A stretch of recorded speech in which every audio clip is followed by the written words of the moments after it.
আমরা শিখব optative sentence কাকে বলে, উদাহরণ দাও। উত্তর: যেসব বাক্যের মাধ্যমে বক্তার ইচ্ছা, প্রার্থনা, শুভেচ্ছা, মঙ্গল কামনা ইত্যাদি প্রকাশ পায় তাকে অপটাটিভ সেন্টেন্স বলে। যেমন মে ইউ বি হ্যাপি, তুমি সুখী হও।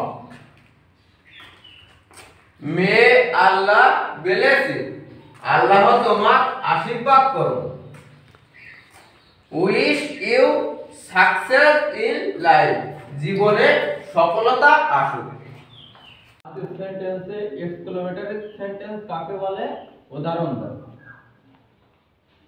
যে বাক্যের মাধ্যমে বিস্ময়, দুঃখ, আনন্দ, বিরক্তি, ক্রোধ, অভিলাষ, ঘৃণা, উল্লাস প্রভৃতি মনে প্রবল আবেগ প্রকাশ করা হয় তাকে এক্সক্লেমেটরি সেন্টেন্স বলে। যে এক্সক্লেমেটরি সেন্টেন্সটা কি, যে মনে কি থাকবে, আবেগ থাকবে, তারপর কি থাকবে, দুঃখ, আনন্দ, বিস্ময়, ক্রোধ, অভিলাষ, ঘৃণা, এগুলো থাকবে কোন সেন্টেন্সে, এটাতে এক্সক্লেমেটরি সেন্টেন্সে। এবার এর প্রথমে কি থাকবে, বাক্যের শুরুতে ইয়ালাস, হুররে, হাউ, হাটে প্রভৃতি ওয়ার্ড ব্যবহার করা হয়। আর বাক্যের শেষে কি থাকবে, বাক্যের শেষে বিস্ময় সূচক চিহ্ন বসাতে হবে। বিস্ময় সূচক মানে একটা দাগের নিচে একটা ফুটা, এটা কি বলে, বিস্ময় সূচক চিহ্ন। কোন চিহ্ন, এটা হচ্ছে বিস্ময় সূচক চিহ্ন বসাতে হবে। সেন্টেন্সের উদাহরণ দেব আমরা। Alas, those days are gone.